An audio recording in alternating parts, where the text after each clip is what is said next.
Okay. Good day, Is my everyone. voice okay? Yes, okay. Good day, everyone. Good day, good day, good day. Thank you very much for joining our lecture today. My name is Siponkosi. I'm tasked with the responsibility of being the IT director for South African Leadership Gentlemen's Club. And today I'm honored to be the chair of the meeting today. So welcome everyone. Let me just give you a small background about SALGC. SALGC is a leadership, South African Leadership Gentlemen's Club. Is a club for men and young boys that we want to mentor for them to be men in their society. Want them to be leaders in their own society. Want them to be what God created them to be. There are a lot of descriptions and or labels that are given to men today, like men are trash and men are dogs, but we do not want to sit and complain and add to that kind of description about men, but we want to empower men to be what God created them to be, and to be the leaders in their own society, in their community, in their families, to be the anchor, to be their protectors, and to be the leaders in all. And we accept that the current situation, we know there's a lot of emphasis in women treatment, in empowering women, in giving opportunities to women. That is a good thing, but it also brings an imbalance somehow. If you look at the current girls that are being, the programs that are being run for girls, like you take your girl child to work and those, but the boy child is left behind. So if we were to look at it in that way, we'll realize that there will be the time when women are very empowered to be the leaders in their own community, but the young boy will not be the men that will able to work with such women that are so much empowered in their own society. So we want to make sure that does not become the case, and we assist to make sure that the boy child is ready to lead and to be able to be an equal partner to women which are empowered. SALGC women are part of the club, but not as members of the club, but as friends of the SALGC.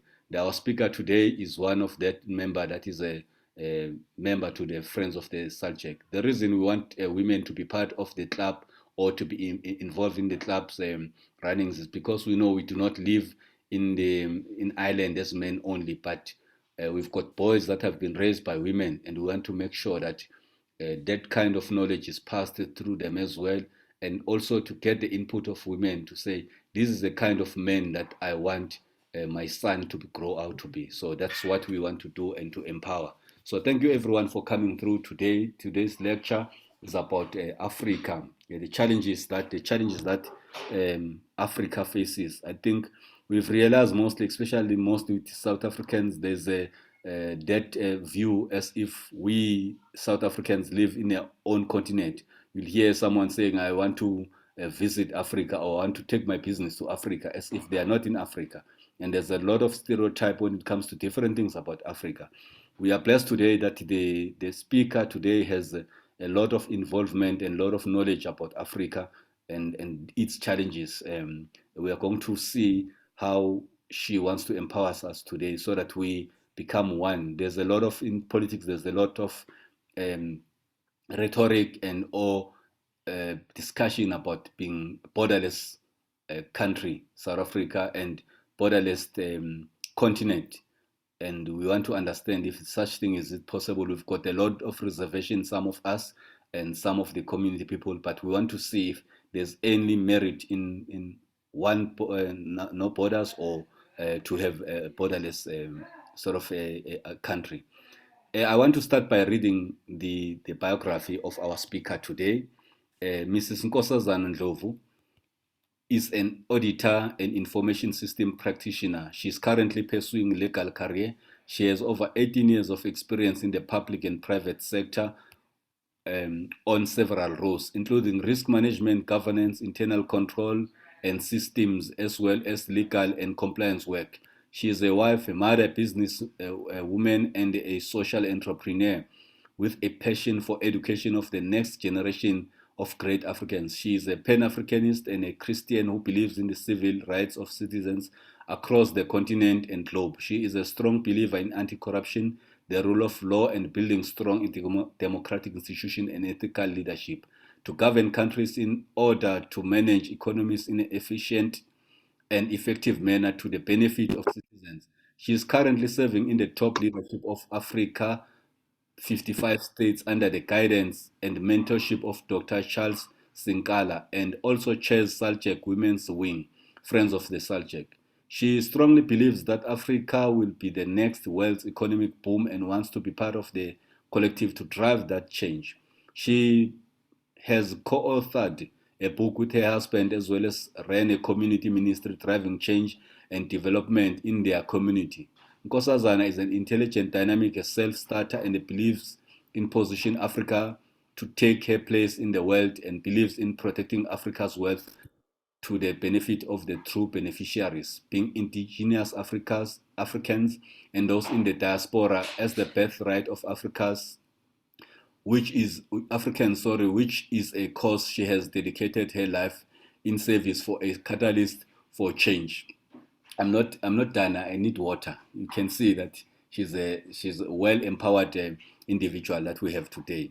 She aspires to be legal advocate for human rights. She sits in the Africa's Union Economic and Social Cluster as part of team of CSOs in the continent, driving change and lending their voices toward Africa's development and economic prosperity in order to meet the Sustainable Development Goals in line with the Africa's Union's 2063 vision. She is also part of the SADC's Peace and Security Community driven by African women in the region. Nkosazana is a resilient, strong, a pioneer, and unafraid of change and challenges that come with it. She believes Africa will one day feed the entire earth if governed properly, and she invests time. If governed properly, and she invests time towards the development of the youth, both in education and entrepreneurship development through her NPC. She is a professional who works but also sits as a non-executive director in companies that are in the scientific space, where she plays her role towards a good governance and also a strategic player in opening locked doors towards the blacks for business in key industries that drive the economy where black people did not previously feature. I think we can all see, apologies about my son, he's excited to see Daddy. So you can see here that we've got a dynamic speaker who has a very keen interest and a dynamic input that she has in the continent. We want to empower ourselves so that we do not live in a silo mentality where we only focus in our own country to say close the border. There are people that are not supposed to be here. They are foreigners, and so we want to understand in a bigger picture to say what does that mean as a country. I think without further ado, let me take this opportunity to welcome Mrs. Nkosazana Ndlovu to lead us through today. Mrs. Nkosazana, please unmute yourself. Mrs. Nkosazana? Mrs. Nkosazana? Hello, I'm here. Can you hear me? Yes, I can hear you now. I'm having a challenge with my video for some reason. Okay, so if you don't mind, I'm just going to be speaking to the speakerphone. Apologies for that, gentlemen. Okay, it's okay. Welcome, Sajek, and thank you so much for your invite to me. I don't know, am I clear? Am I audible? Very audible. Thank you. All right, thanks. Okay, thank you, Sajek, for this opportunity for inviting me today as a speaker on this event of today, and on something that I'm very passionate about and that I'm still pursuing. I recently got very engaged through African work on a non-governmental level, if I may put it that way. I think from 2019 going into 2020, I did a lot of work during the lockdown due to the fact that we were able to communicate and engage with a number of Pan-African groups and the African Union via the virtual platforms. So it's been quite a privilege for me, and and a learning experience, and also a change of mind shifts for myself as well, because often I think sometimes South Africans, we hold a number of stereotypes with regards to Africa and the challenges thereof, and the times we sort of carry a superiority attitude where we feel that we are more superior and more developed and more we have our house in order and everything on our side is working well. And so we, sometimes we are quick to judge, we are quick to, to have an attitude, a negative attitude actually against, Africa as as a continent, and obviously our fellow Africans. Sometimes understandably so, because of the fact that we have had a lot of, how do I put it, negative things happening. For example, human trafficking, we've had issues of drug dealings, etc., where we find that through migration and a number of African brothers who cycle in our country get involved in horrendous, criminal activities, and therefore, and obviously upset our communities, and and a lot of those bad things that happen. So obviously, that kind of puts us off in terms of relationships or building relationships with African counterparts. So I've also been. I'm not sure why I'm getting a feedback there. I'm not sure why I'm getting a feedback on my side, but yeah. So you find that because of that, often we hold those stereotypes, we hold those, I don't want to say xenophobic, I don't want to use that term. I know it's a political term, and it's a hot potato right now. There's a debate about even the use of the term. But because of those issues, it kind of puts us off with relating to our fellow Africans, both the good ones, and of course, obviously, we want to probably stay away from the ones that are quite bad. And so as a result of that, it actually disengages us completely from anything that has to do with the continent, and yet we are part of the continent. And in fact, the AU has an African Union Vision 2063, which we are part of. And so we find that, we still have those, those conflicts and disengagements, and also stereotypes, etc., amongst our fellow Africans. I've had an opportunity to meet a number of good Africans in the continent, highly educated Africans, very well established, who also hate to see what they're experiencing. But I've also, over time, got to understand the root causes of some of these reasons, and obviously, migration, etc. Yes. Am I audible? Can you hear me? Yes, we can. Hello? Yes, we can. Okay, thank you. All right, thank you. I won't be long. I was just giving a bit of a background because it's going to set the tone to what I intend to do through this talk today. And so I've been quite privileged to sit in the African Union's Ecosoc. I was invited to sit in it by its top leadership in the continent last year. It was quite a privilege and a shock for me, actually. Firstly, they appointed me to sit with a number of ladies in the SADC region, representing our region. There are obviously other regions involved as well, but we were selected as part of the SADC region. We do engage continentally with the other regions as well, and we have had a number of webinars on that. And I was appointed to sit on the security cluster, security and social cluster, but specifically issues of security, which deals with gender-based violence, human trafficking, drug trafficking, conflict in the region, etc. And the same issues I'm bringing up now is actually issues I've brought up in a very high level to Africa, and saying to them, sometimes it's difficult for us South Africans to have a relationship of trust, and to bridge that, that gap of, the stereotyping and the disengagement amongst us as Africans, because of the fact that we've had migration, and we've had a number of people coming in the country and doing a lot of number of bad things. And as much as we've had social cohesion, I'm not sure if it's been effective or not. And so because of that, you find that, South Africans get put off with engaging anything with African. And even I myself has been quite labeled in a number of platforms for engaging on African platforms. And I think sometimes because people don't understand the role that you play, they don't actually appreciate the importance of the role that you play in that structure. Because our main aim is to, to engage, is to engage directly with governments. You are very privileged that whatever we say becomes part of recommendations that goes to the member states in the African Union, to the region, obviously in our case. And there's been a lot of documents that have actually been put together that have gone to the SADC as a governmental body, and also ultimately to the United Nations Women and the United Nations itself. I think recently, she put together a document on these issues, and it went as far as the UN, because obviously they want to understand the impact of all these things on women, not only in the region, but in the continent as well.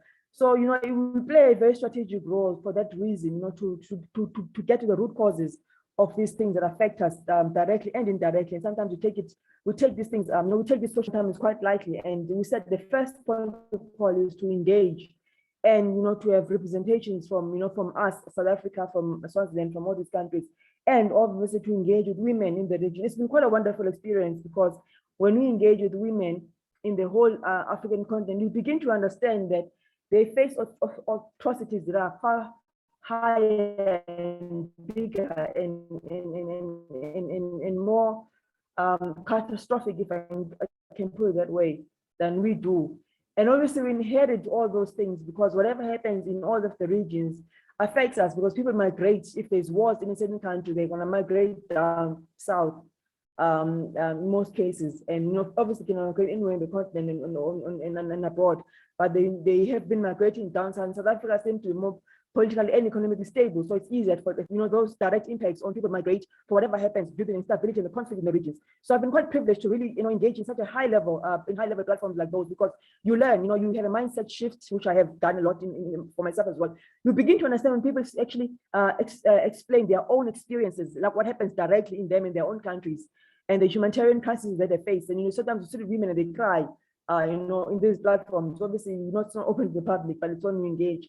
And they're crying, and you can actually pick up their heartbeat of what they go through. So your human heart, your human side, actually, it becomes awakened. You get a social awakening where you begin to understand exactly what our fellow Africans go through, without necessarily reading about it or seeing on TV, but hearing it from first-hand information from people who actually experience it directly in those countries. So that's changed me a lot. It's changed my perceptions of my African people. It's changed my stereotype mentalities against my fellow Africans.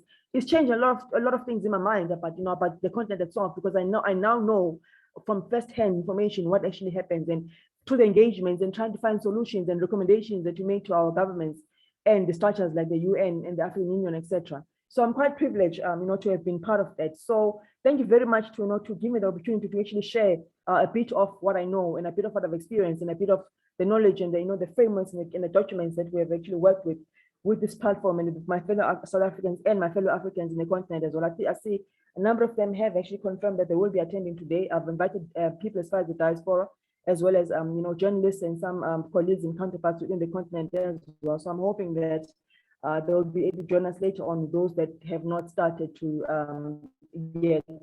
So thank you very much for this opportunity, Sajak. And to begin my talk today, I would like to actually structure, before I start, I would like to structure my engagement differently. Nkosazana. Hello? Hi, sorry to disturb you. Someone is asking you to Yes. talk a bit slower. Can you hear me? Yes, we can hear you. Yes, can you hear me? Yes, it's just saying you can slow down a bit. Oh, all right. Can you hear? Am I audible? No. Okay. Am I audible? Yes, you are. Okay. All right. Thank you. All right. I will. I'm just trying to rush the time as well. So that what we need to do. Don't rush too much. To get done, because it's quite a bit. Don't rush too much, because we still want to hear you. All right. That's fine. Thank you so much. Apologies for that. No, it's fine. All right. My approach today is a bit different. I'm not just going to do a lecture method where I'm just, giving information, and then I end in the end. I actually want to be more engaging in my lecture today. So I'm going to begin it a bit creatively, and I'm hoping that we'll find time in the midst of it to be able to then, go through the presentation, and then in the end, maybe take questions, etc. But I want us to engage. I want this to be more an open and frank discussion, that rather than be in one way where I'm sitting and I'm just giving information, I'm just lecturing. I want us to be more engaging and to be more open, because whatever what we're going to discuss today is things that in fact impact us directly on a day-to-day basis without us even realizing it. So I'm going to use a different approach today. I'm going to open this up to for more discussion, robust debate, and I'm hoping that Mr. Nkosi is going to be able to to manage the flow for the sake of time. But so I'm gonna do two questions, very important questions at this stage, And then we're going to do a SWOT analysis together. So we're going to look at the that.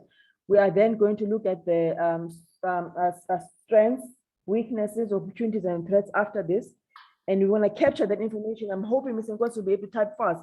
We're going to be capturing the information as we're discussing today, because I spoke today to the chairman of the AU Ecosoc, where I said he's a very high level gentleman. Unfortunately, he can't join today because he's got other engagements at a high level. So I said to him, whatever we discuss today, I'm actually going to forward it to him to keep on file, because these are the kind of things. I said to him, I want to hear the voice of South Africans and directly the input from them, and we want to keep this on file. And then we're going to, when we have our engagement with SADC, and obviously later on we're going to be having our engagements with SADC, with the Ecosoc, and obviously with the information that whatever we discuss does find its way to the Pan-African Parliament as well. So I'm hoping you guys understand that this is quite important and very critical. It's not just an exercise for fun, but it's also an important exercise that I take seriously, because we want to see solutions happening. We want to see direction. We want to see intervention. I often say, sometimes Africa does a lot of talking, a lot of lectures, a lot of seminars, a lot of webinars, a lot of conferences, a lot of summits, and lots of beautiful documents are written and put it down. But Africa remains the same. There isn't much of a change. There is progress, yes, but we still fight, almost going around in circles in a vicious cycle of not finding a breakthrough in terms of the things that we go through. So I was saying, something is going to give at some point. We can't, in our children's generation, be experiencing the same things we are experiencing today unless we're doing something wrong. After all the talks of the frameworks, the documents, the policies, and we're having all these engagements and summits, etc., but our situation doesn't change. So today I want us to be open-minded about that as well, because I am going to take this out. I am going to take this formally to the relevant channels, and I want to see if they're actually going to begin to implement the things that we're actually going to say today from this voice of South Africa, and obviously all Africans that have joined me in the region, as well as in the continent, and obviously in the diaspora as well. So let's begin today with something that's relevant, that's taking place right now. We are aware we have the Swaziland situation right now. I'm hoping that we've been following developments in the media. I'm sure most of us do, via the TV, via the social media, newspapers, etc. So we are aware that there's something going on. There's protests happening in Swaziland. People are calling for some form of regime change. They're calling for democracy. They're calling for the dissolution of being ruled by an absolute monarchy. So that's relevant. It's happening right now. Something we are facing in the SADC at the moment. We are aware that our South African country, our country who chairs the SADC region, has sent people out there to try and resolve something. It happened before. It happened, I think, sometime earlier in this year. They sent a delegation, and they've just done that now. I am following the developments of what happened with that intervention. What sort of intervention happens and what do they do? Because sending a delegation and then people go and then talk and the situation doesn't change. That means we're not getting to the root cause. Something is not right, but we're going to get there. So my question, the first question I'm going to ask today is one question, and the second question is regarding Swaziland. The second question is going to be talking to us South Africa. So I'm going to ask the first one, then we'll move on to the second question. So later on, once we engage, we've taken hands and engage, we'll then move on to question two. So question one is, with the current humanitarian and political crisis happening in Eswatini, I think the word is wrong. There's crisis is CRISIS, not E. So it's not the plural, it's in the singular. So I made a mistake there. With the current humanitarian and political crisis, if you can change that to the E to an I, Mr. Nkosi, just backspace the E and then just put an I. I think that was a spelling error. Thank you. Happening in Eswatini at the present moment, what do you think the impact of it to South Africa would be? And what must South Africa, as a chair of the SADC, do to avert the crisis before it spills over to SA and other neighboring SADC countries? For those that are in the social media that maybe are not having this presentation and they can't see it, I'm going to repeat the question again. With the current humanitarian and political crisis happening in Eswatini or in Swaziland at the present moment, what do you think the impact of it to South Africa would be? And what must South Africa, as a chair of SADC, do to avert the crisis before it spills over to South Africa and to other neighboring SADC countries? I'm opening up their platform. So I'll pause there, Mr. Nkosi, and I will let either yourself or the chair of SADC manage the hands as we engage in this forum and obviously in the Facebook social media forum as well. Thank you. Thank you, Ms. Nkosazana. I think as she has requested, we are going to do it differently today. We want to have engaged participants and or viewers. So leadership Israel and leadership Paul. I think there was also leadership Samuel. Assist me if there are hands that I do not see, so that I do not miss the people here. So please help assist me. Are there any hands that we see? So there's a question. I'm trying to find it. I don't know what happened here. Okay. Can you see the question again?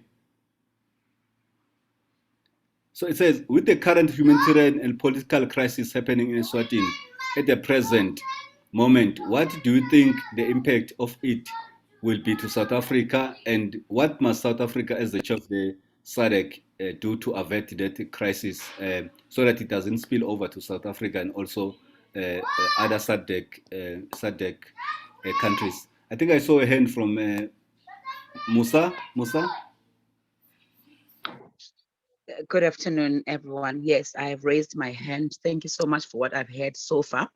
And in answering the question, I think I will start with just being very genuine, that there's not much I know about the position that South Africa has on its own to be able to handle the situation. But I'm thinking that South Africa should intervene, not because of them avoiding the spill that's going to come to us, but because it should bother us when something of that sort happens anyway, especially in this instance when it has been revealed that South Africa has got power to do something about it. I just don't think they should be doing it from their selfish reason of saying, let's do it before it gets to us. It should be because no one should be experiencing it. I think they should be involved because of that. Thank you. Thank you, Musa. Musa is saying that they should do it. South Africa should intervene, not because we are afraid of what the impact will be to our own countries, but because these are fellow human beings, these are our brothers, these are our sisters. Some of us have relatives across the African continent. So South Africa has to play a role with that. Any other hand that I'm missing? Nkosazana, do you want to engage after each and every comment, or you want us to take a few? How do you want us to do it?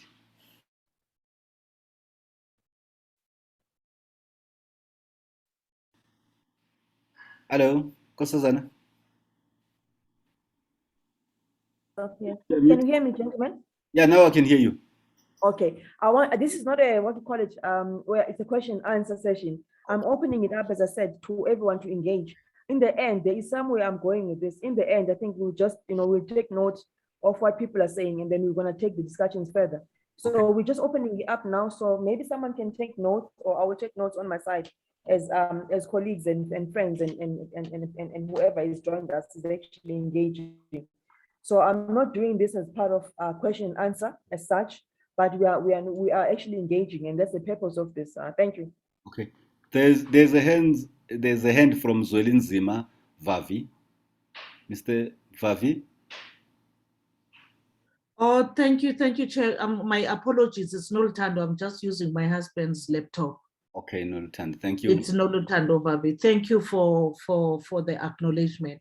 I think one must welcome the invite and say it is proper that one does an input in terms of response to this, because we're just discussing about the whole range. If we take us back, if I can take the participants back to the incident that happened at Gqeberha, because this is related, and I'm happy that as South Africans, we facing this and we start to discuss about them so that we face and be frank about them, so that we do not appear to be xenophobic when we are not. And yet we're addressing issues that we are feeling the pinch as the South Africans. It's like we're asking ourselves, whose freedom is this? Because it to me, I will just raise on how do I see it and my analysis to whole thing. I ended up saying, it's like we as South Africans liberated other Africans to participate in the freedom on our behalf. So we were actually speaking on the issue of sources. We're saying there's an influx of other Africans from our neighboring states, which is caused by the wrong governance in their countries. And as the stability, as Nkosazana have said that there is a stability in South Africa in terms of economical and political, and we can't close our doors and says it's your own baby, deal with it. We are not involved. This side, we are happy. It is to say, I said we're talking about the issue of Eswazini, and we are saying Eswazini is like you walk across to come to South Africa. And our government, I don't think when it comes to SADC, they really take a firm stance in saying, no, this thing, and speak to the leaders there to say, we won't allow you. We've seen in Zimbabwe, they were diplomatic in the approach of saying to the leadership of Zimbabwe that don't do this because you are collapsing your country. And when you collapse your country, it's not only you who suffer, we also as South Africans suffer, which can lead that even if we want to help, now there's an attitude, people are having an attitude against the African state. My take will be, I saw the intervention that South Africa did, sent the previous minister, Comrade Jeff Radek, which to me, I don't take Ukuti, our President Cyril is taking this seriously. Of course, in the ANC circles, Jeff Radek is quite senior. But when you go to such a situation which is so violating the rights of the people, to me, I would expect him to send maybe one of the ministers who will be taken seriously, and the government, the kingship of Mswati will be able to deal with it. So we need as South Africans to make our voices heard by the government that please take this thing seriously, because we are facing a ticking time bomb which is going to attack us, because the reality is that South Africa cannot carry this pressure which all the African states which are unable to lead. There are people who are carrying them, and there are consequences for South Africans. It will look as if as South Africans who are not caring, and yet our government is not sensitive enough to deal and give the attention that all this challenge which is happening, it deserves. Thank you for your submission, Mrs. Vavi.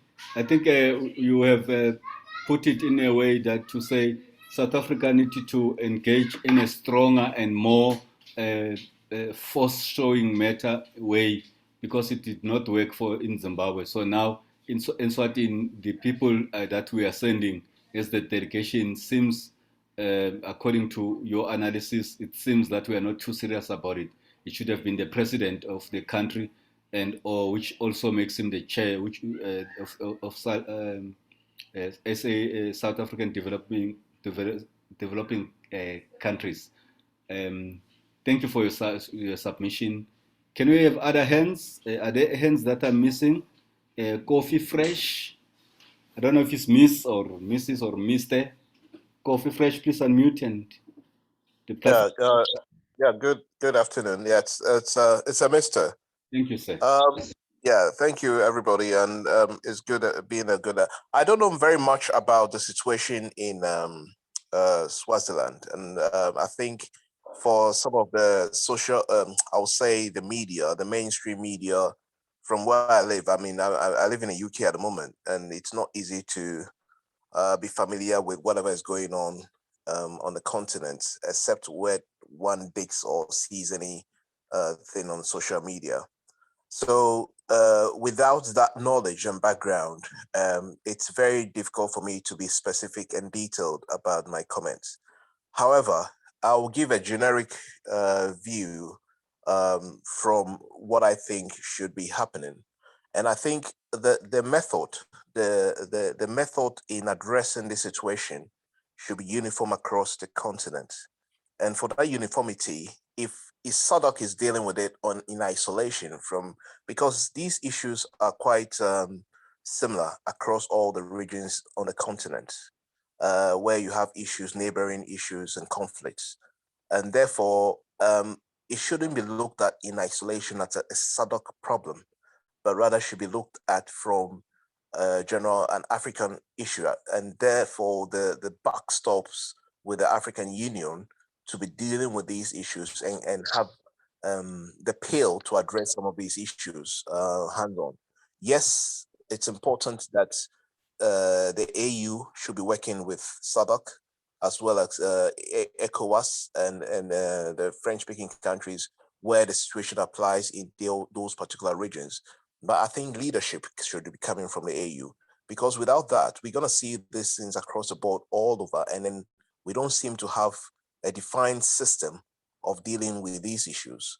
These issues in terms of conflict, it's always going to be with Africa unless we have a unified method, and because without that, I mean, I don't see how this could be addressed.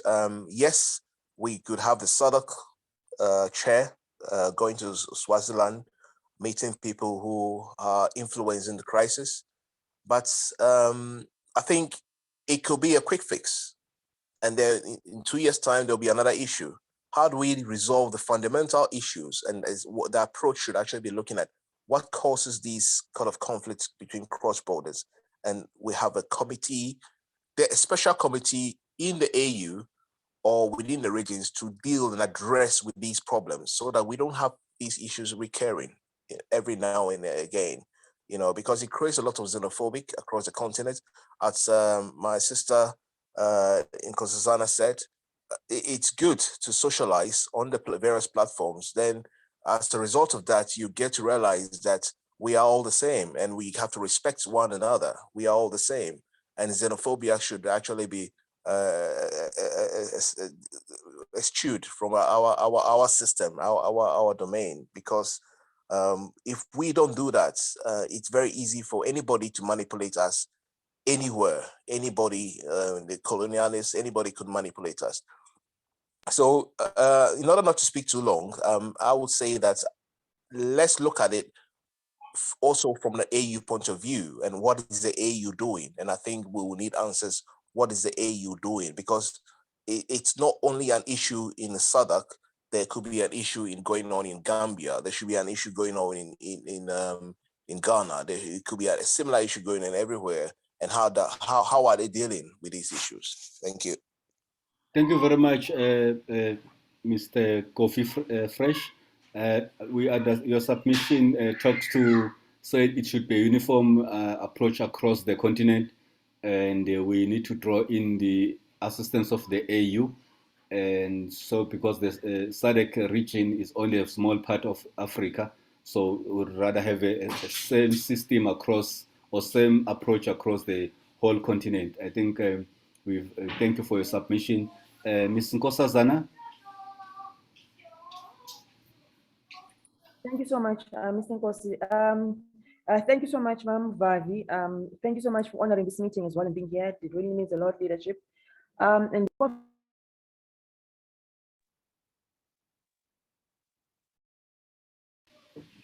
Sorry, Nkosazana, unmute yourself. I muted you by mistake, sorry. all right, okay. Let me repeat. Okay, I'll start from scratch. Thank you so much to Mamu Vavi for joining this meeting. I really appreciate you for honoring the invite and for the submissions that you've just made in the discussion. Thank you again to Kofi Fresh. Kofi, thank you so much for coming through. I always appreciate Africans from the diaspora coming through and engaging, because I always say you guys sort of have maybe both sides of the coin. Some of them were born in Africa and then migrated to overseas. Some obviously were born that side, but you sort of like, you see, you know, you have a clearer picture because you know what things are like at home. And then you know what things are like on the other side, you know, abroad, in the UK, in the US, in Europe, etc. So thank you so much for, you know, for honoring this invite and for also for engaging. Ma'am Vavi said something quite important that I've also, I've said this number of times to many platforms, you know, in the Pan-African platforms. It was the issue of the silent or the quiet diplomacy, as we have seen with Zimbabwe, where there was some kind of a political and economic crisis taking place there several years ago, when His Excellency President, the late President Mugabe, was in charge of the country at the time. You know, we adopted as a SADC some form of quiet diplomacy to sort of try to intervene in a peaceful way and help where we could and forge, you know, some form of relations between the opposition MDC at the time, and the ZANU-PF at that point in time. But for some reason or the other, we see that it didn't work because the results on the ground, showed that there was no improvement in the lives of the people and the impact thereof. So over time, I think, we could all read that, the quiet diplomacy way or the silent diplomacy, or in trying to nurse the bilateral relations between our African countries, other than the SADC or any other region for that matter. Somehow they, when you try to, to nurse and massage these relationships because of the political history we have of obviously having been in these countries and having been accommodated there during the tough times of the struggle. And so we don't want to ruffle the feathers in terms of the relations, but somehow it leaves the people, who bear the biggest brunt are vulnerable because politicians are still able to survive. They amass more wealth, they're able to save money overseas, they're able to live large, and yet the people bear the brunt of the, whatever crises that are happening at that time. So obviously, we now have a far higher influx of Zimbabweans, now than obviously at that point when it was starting to decay. And like I like what Mamuvat was saying, where she was saying that, South Africa is not going to be able to handle the influx if the entire African, all the entire African countries see us, because we appear, or we are seemingly more stable politically and obviously economically as well. So we are a better cushion to be able to cushion everybody. But over time, we're not going to end the crisis of xenophobia and all these conflicts that take place internally, because we're having a high influx in our country itself. Our own economy is having challenges for the local South Africans, etc.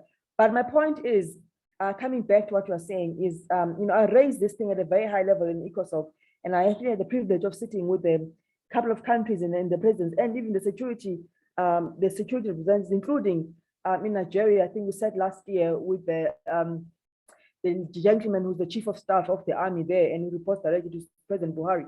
And one of the things that I raised was that I find that, I'll use Nigeria as an example because of the things that have taken place recently. And I said, for example, if you look at the Nigerian crisis where they had the SARS crisis, or the protests rather, that took place with the young people who were revolting against the government because of the police brutality and calling for good governance in their respective state. I was involved actually. I was actually with Ecosoc throughout that period. In fact, I didn't sleep because we also at some point had to engage even with the Nigerian Youth Congress, to trying to intervene to stop more bloodshed at that point in time. And one of the things that I was saying was, for as long as the AU remains this diplomacy nursing approach, or adopts the diplomacy nursing approach when all these things are happening, in another month or a year, we're going to have another country doing the same thing, and just the vicious cycle continues because somehow they see that nothing happens. So at some point, I remember there was a journalist, one of my good friends, a journalist from the UK. You probably would have listened to this conversation, Kofi. One of the questions she asked me in a live broadcast, she asked me, do you think that the AU is effective in terms of managing the relations in these countries and being, what do you call it, as a body, being able to intervene when these things happen? And I said, my answer then, I said to her, you know what? My understanding is at the moment, the African Union is a policy body that's there to look at when member states recommend policy for the purpose of legislation and etc. But for as long as there is no body that is either above the AU, that is independent of the AU or those presidents that sit in the AU, that's able to effectively play an oversight role over the union itself, and being able to call for the union to come to order. Because remember, this state presidents that sit there, they are all in the same capacity. So it becomes difficult for one to call the other to order, because each runs their own country and there's sovereignty issues as well. So, for example, our president can't go to the president of Zimbabwe and tell him what to do. It happened before, where they sent the delegation with the former minister of defense, and then the SG, Makachula, etc., and they went to Zimbabwe to try to intervene in the situation there. And no, that didn't end well. I think earlier or they sent Mamumbet, but for some reason or other, it didn't actually work. And what President Nangangwa said about it. So there was a case study to say it's not working. And for some reason or the other, I was saying we need to have some form of a higher body that is able to intervene and play an oversight role over these executive authorities in all these countries, in all these 54, 55 member states. And for as long as that body is absent, every time any of these presidents misbehave, or there's a humanitarian crisis, or there's human rights violations, etc., we always want to find ourselves, in the same situation, same vicious cycle every year. And in fact, I think what the outcry of the public now is that they pick up the silence from they pick up a silence from all these member states where no one wants to reflect that, so no one says nothing. And so, I was saying last year when the one of Nigeria happened, I said, we actually spoke to the AU, and the only thing we got at that point in time was just a statement that was issued by the AU on their website and, by the Ecosoc, etc. And it ended there. There was nothing that proved to us that there was any formal intervention that took place by the AU to President Buhari. And same thing is going to happen now as happened in Zimbabwe, it's going to happen now. Even the King Swati, there was some delegation there, they're going to go and talk, and he's going to say whatever, and then it's going to end there. And then the people are going to continue to cry for a protest for God knows when. So for as long as there's no approach or a change in terms of how we are dealing with the issue of this quiet diplomacy, and find a body that will actually be independent of the AU to actually, what's the word I'm looking for? To intervene, because at the center of Africa's challenges, we know it's governance issues, it's leadership issues, it's autocracies, it's corruption, and all these endemic things we know about Africa. So obviously we know what the problems are. That we're not mistaken about what the issues and the problems are. But there is no intervention because we have this body that's called the AU, which is supposed to be the ultimate body. But we nest in these relationships because politically, etc., we don't have the feathers too much. So for as long as we don't change that, we're going to continue with this cycle. Be that as said, we then said, I think I remember, in fact, even Julius Malema said this when the Pan-African Parliament started here in Midrand sometime earlier this year. One of the things that they said, which actually, I'm not saying I'm a member of the EFF, please let me correct that on the social media so that I don't get misinterpreted. I was just listening to him as a politician, having a view. He said, for as long as even the Pan-African Parliament itself, which is supposed to be an independent body that plays an oversight over the executive authority, which is the AU, doesn't play a role where it's able to play an oversight governance role over the AU. For as long as it doesn't have those powers given or granted to do that, we're going to continue to have all these crises, and this issue of migration, in fact, is never going to come to an end because people move because they're fleeing from conflict or from economic collapse, whatever the reason is. So there is a need to engage and to say, how do we then strengthen the role even of the Pan-African Parliament to play the oversight so that the AU can be called into order, any of those leaders can be called into order, without necessarily having some form of civil disobedience in terms of protests, etc., or in terms of a revolution. But how do we engage structurally and legally within the different mechanisms that are there politically, and strengthen the role of such bodies to be able to play the oversight role? So that if any of those leaders in the AU misbehaves, there is intervention that takes place. If they need to face some crimes against humanity or whatever the case may be via the international court or whatever, somebody actually makes sure that it actually happens.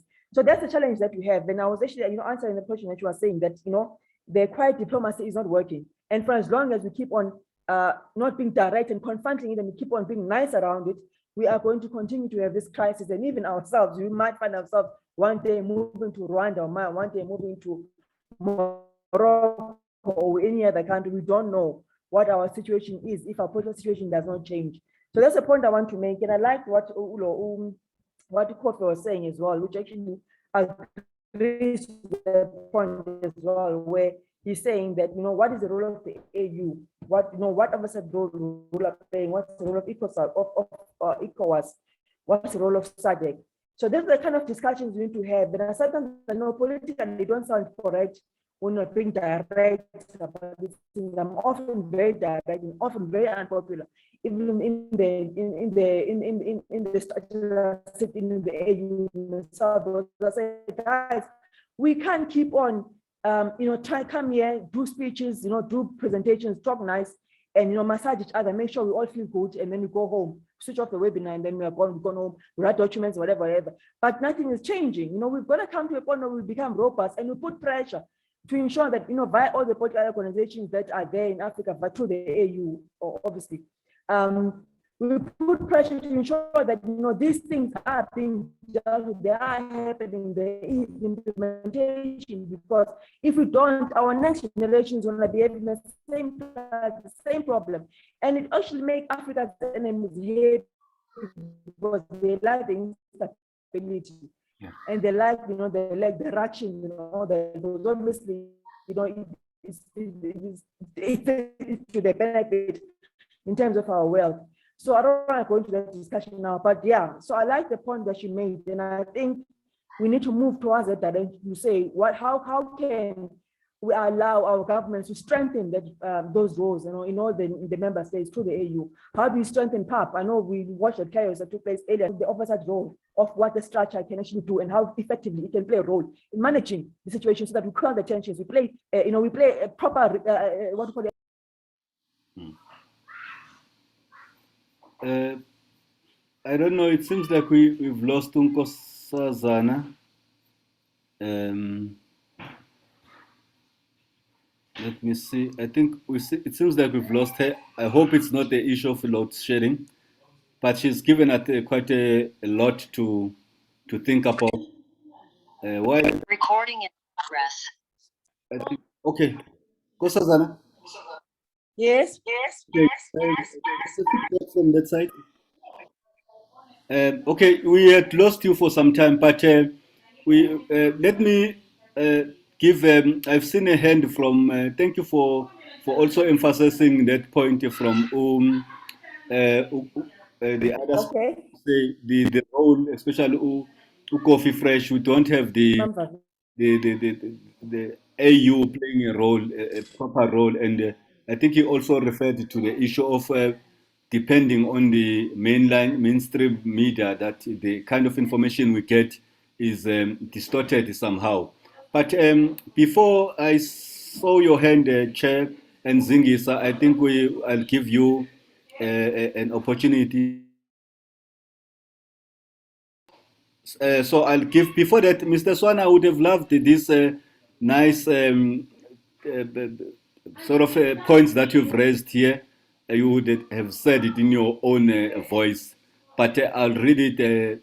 I'll be happy if you also engage further. But before I give you Chair and Zingisa, let me read what Mr. Swana has written here. He says, in 2007, the president of Zambia has called for other South African countries to take a different approach to Zimbabwe, which is described as a sinking Titanic, as growing numbers of refugees flee economic and political turmoil. Levi Mwanawasa's comment on Wednesday were reported by Reuters to be one of the strongest African comments on the mounting crisis in neighboring Zimbabwe. Mwana said the development community had achieved negotiation with Zimbabwe President Robert Mugabe. Quiet diplomacy has failed to help. Okay, I quote: "Quiet diplomacy has failed to help solve the political chaos and economic meltdown in Zimbabwe," Mwanansa said late on Monday in neighboring Namibia. "As I speak right now, one SADC country has sunk into such economic difficulties that it may be linked to a sinking Titanic whose passengers are jumping out in a bid to save their lives," unquote. I think before that, that is powerful, Mr. Sandile. I think you've nailed it and put it nicely to say currently the intervention from different committees. I hope that's the right term for SADC, which is it's the committee. But neither the less, I think you've raised a very important point. I'll give to Bo. I think Mr. Zingis, I said, is covered. Bo, Chair, do you want to have a comment? Yeah, leadership, I would, yeah, I have a comment, very unconventional approach in these issues. And when I looked at what the presentation is about, but as we go on, I realized that it is the reason why SALGC was formed. Sitting back and watching politicians destroy the Church of Jesus and destroying the family and destroying everything. And we are sitting here today and discussing the very same issue, that how do we get politicians to fix the problem that have caused. You remember the statement that says you can never fix the problem at the level that it has been caused. It is exactly what we're trying to do. We're sitting at the level at which the problem was caused, and we're trying to solve it. And I don't think, I think that our children, our grandchildren will still find us in this problem if we don't do anything unconventional. And my point is, what is happening, I call it Hegelian dialectic. Hegelian dialectic, let me give you an example of what is happening. It's when Kaizer Chiefs and Orlando Pirates, you put them in the field, you tell them to play a game. Advance, you know what the score. So what is happening is the game is playing for 90 minutes plus extra time. So the players in there, they are fighting each other. The supporters are screaming and shouting at each other, and unaware that there's someone on top who's playing this game. You are telling the coach to replace, you are telling Dr. Kumalo he's not scoring, he's useless, you are telling whoever and all that stuff, and start throwing things in the field. It's a dialectic. Someone is sitting there and playing this game, and you are there being played if you want to play the game at the level of politicians. So I might sound like I'm really out, but we are ever and ever, and we're going to see the killing at the level at which it has been caused. The power is with the people. I've posted something this week that says we scream to God and say, God, here they are, they want to take our will away. And God said, I gave you the power. I gave you the strength. We the people have the power. We the people have the strength. What is happening with the people of Zimbabwe? They're running all over their country, running away, leaving one man to run their country. You are not solving the problem. The people, we personally have brothers and sisters, let us stand again as men and reclaim the will and the strength that God gave us. Running away won't fix any problem. And if I tell my African brother that you ran away from the problem, he thinks I'm xenophobic. I'm not going to sugarcoat that. It's the truth. We are running away from the problems like we are running away. We are handed over the responsibility of our families to government. So now we're sitting here and we're saying AU must do this and that, and it must have an oversight of this and that. Who created AU? And what mandate did they give AU? AU, it's not going to solve our problems because they're not serving our mandate. The same as politicians I'm bringing closer to home are not solving our problems because they didn't get the mandate from us. They're serving someone else's mandate. So I'm saying in a nutshell, Chairman, if you are still on the question and answer issue, my contribution on that, can capture that, is that the people must rise. The people must rise and take away their will, which has been taken away from them. The family must rise again and be strong and never hand over its responsibility to help us. Thank you very much. Thank you, Chair Paul. Submission, Mr. Paul, it says that we are trying to solve a problem at the level that it was created. So that doesn't seem like it's a good idea. And we've given too much power to the politicians. And we seem to be saying currently that the solution must come from the politicians, AU, and them. So he feels, according to what he's submitting, is to say people must rise, take their power away from the politicians, and decide to govern from their own and decide on what direction must the continent follow. Thank you for your submission, Chair.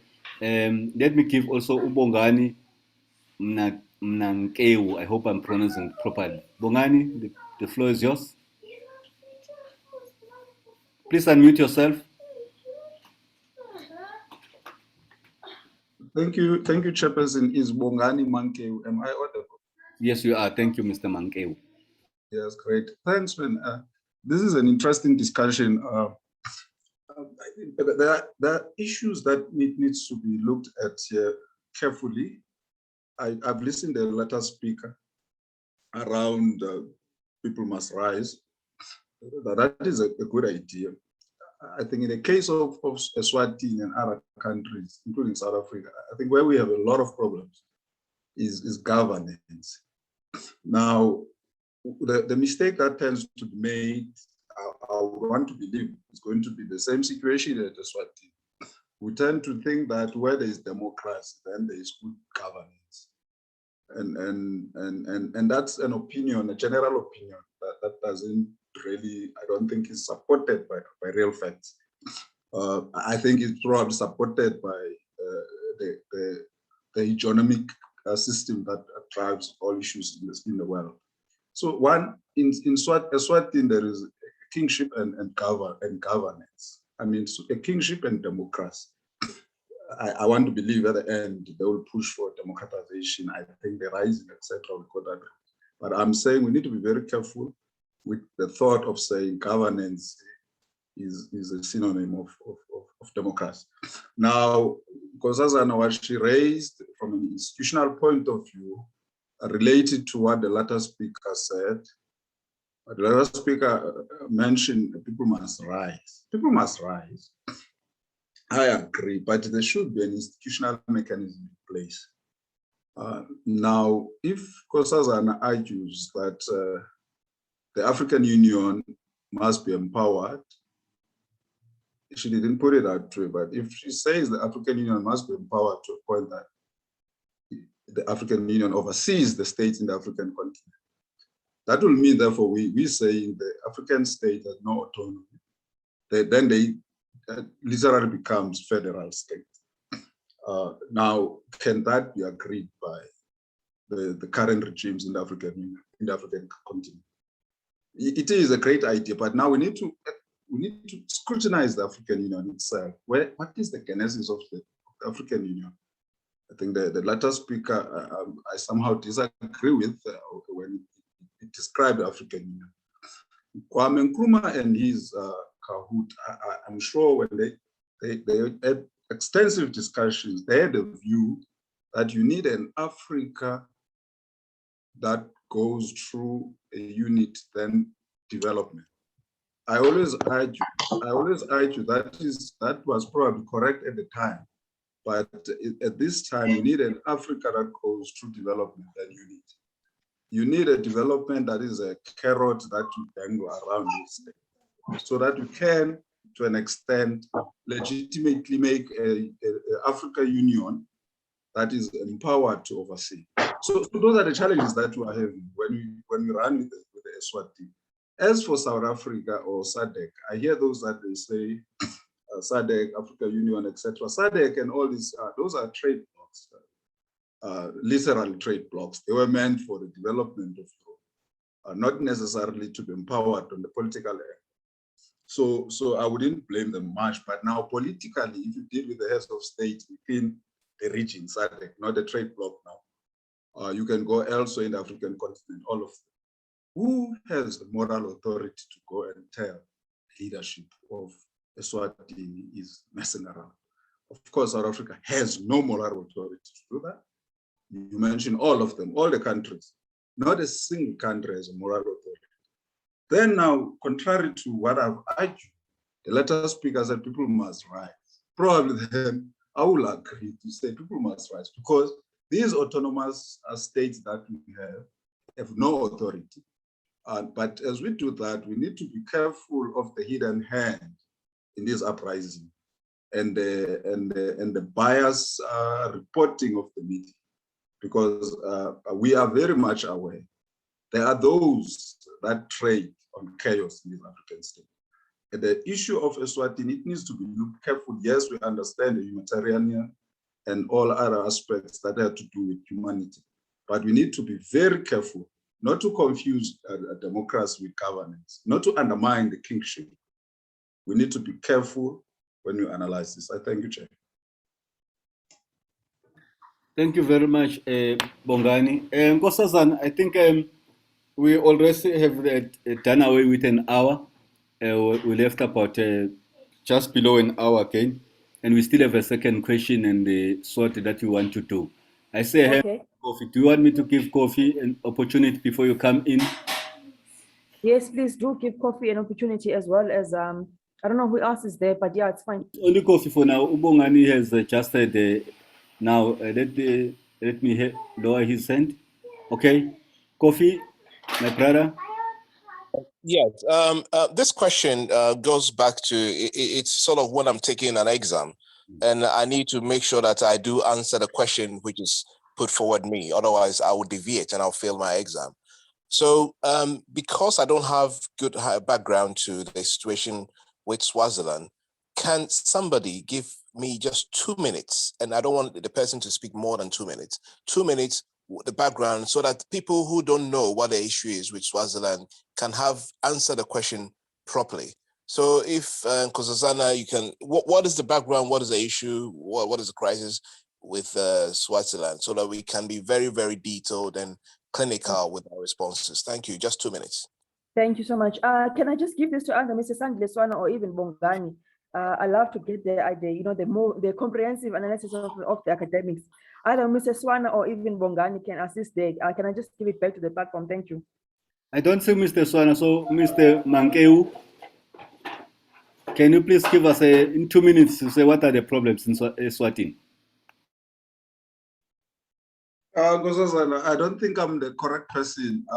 However, I can just give a slide, not detail. I think the issue at Swatini is around the shift in terms of the leadership paradigms. Of course, when there's such shift, there's always a crisis. I think the kingship is not really favored.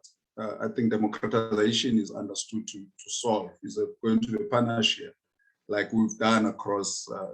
For you, Kofi, not exactly, but see the situation of Eswatini as a situation in Libya. Not exactly. The circumstances might be different. It might be possible that Gaddafi was genuine, was great to his people. It's possible that the king of Mswati is probably not that great to his people, but that's the almost likely ideal situation you will find to the circumstances that we have. I'm sure I tried to give you an anecdotal understanding. Thank you very much. Thank you, Bongani. Kofi? Yeah, it's a kind of wishy-washy response. I'm not really clear. I mean, if there's a better answer about what the issue is, and so that we can address the question properly. Okay. Let me come in there, Kofi, just to explain a bit. We have a king who is ruling the country. So he's both the monarchy as well as the president of the country in Swaziland, because it's in the southern region of the continent. It has been like that historically. It's obviously he's the youngest at the moment. So he had taken over from his father, who was the previous king. So the country itself is a monarchy. So it's a monarch government, if I can put it that way. So the king plays both the traditional monarchical role as well as he plays the presidential or state role of running the government. And so there's no separation between the two. So he's a monarchy, is also the state, and it's all in one. So the feeling of the people on the ground is that they feel obviously he's ruling with what you call it, with an iron fist. There's no democracy in the country. There's no governance structures in place. He's like a totalitarian state, if I can put it that way. He is the end all and be it all. That's how it is. So obviously there's been protests taking place similarly in terms of the magnitude, maybe not as intense at the stage as what we saw with the NSAS protests, which I know you have seen last year with Nigeria.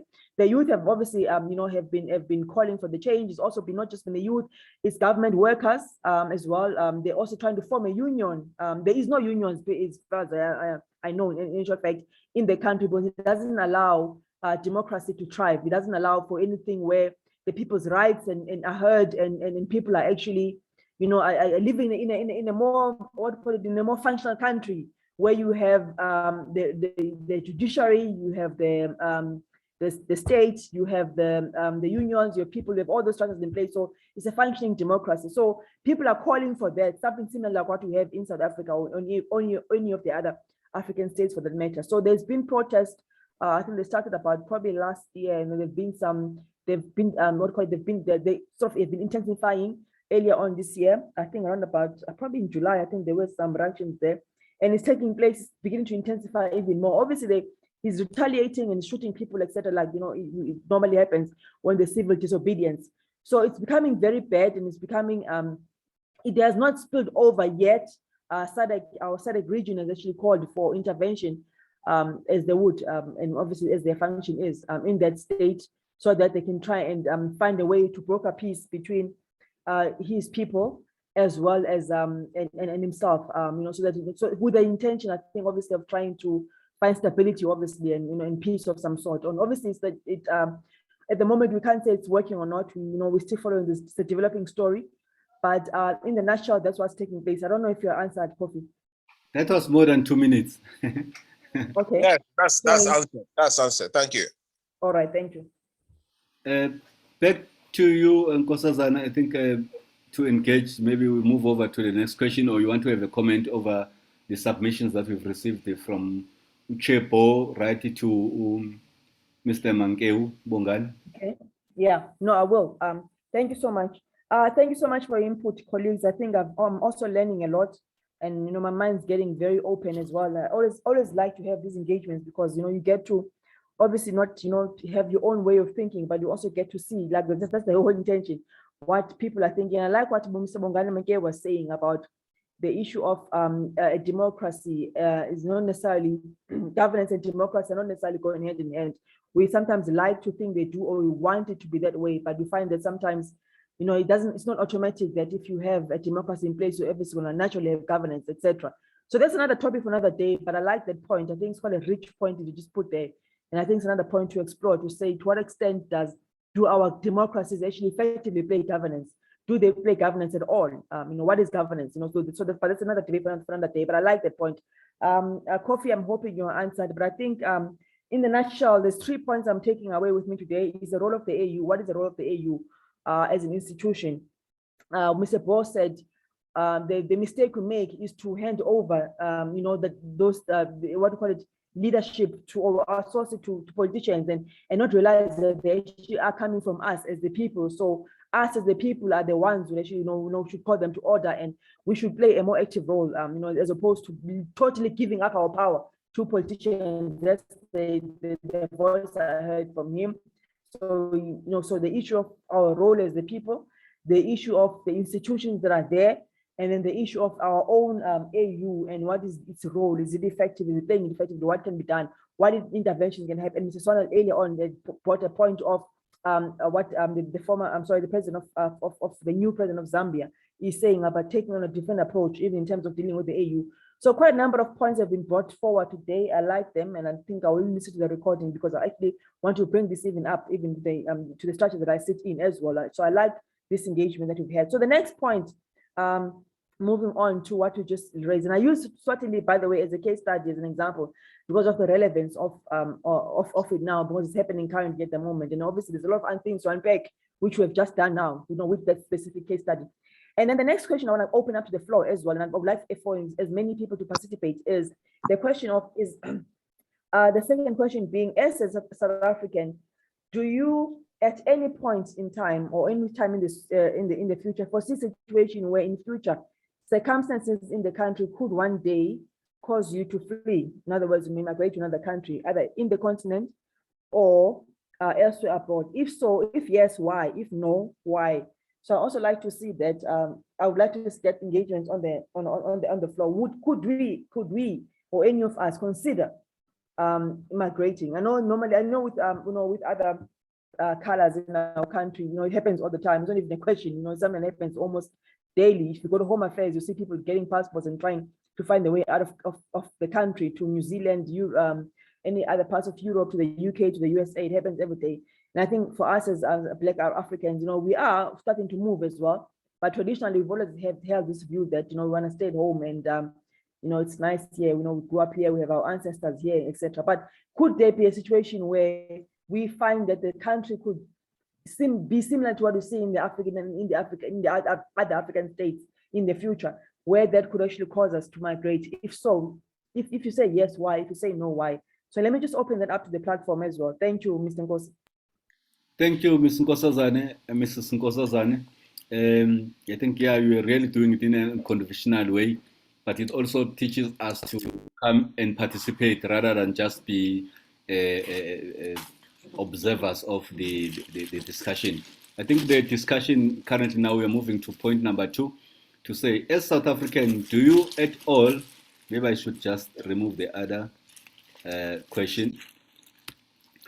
As a South African, do you at all foresee a situation where in the future circumstances in the country could one day force you to flee SA to other African countries or abroad? If yes, why? If no, why? So in other words, you can't be sitting on the fence. If you say why, yes, you must say why. If you say no, you must say no. I think while we are waiting for the hands, please let's raise that.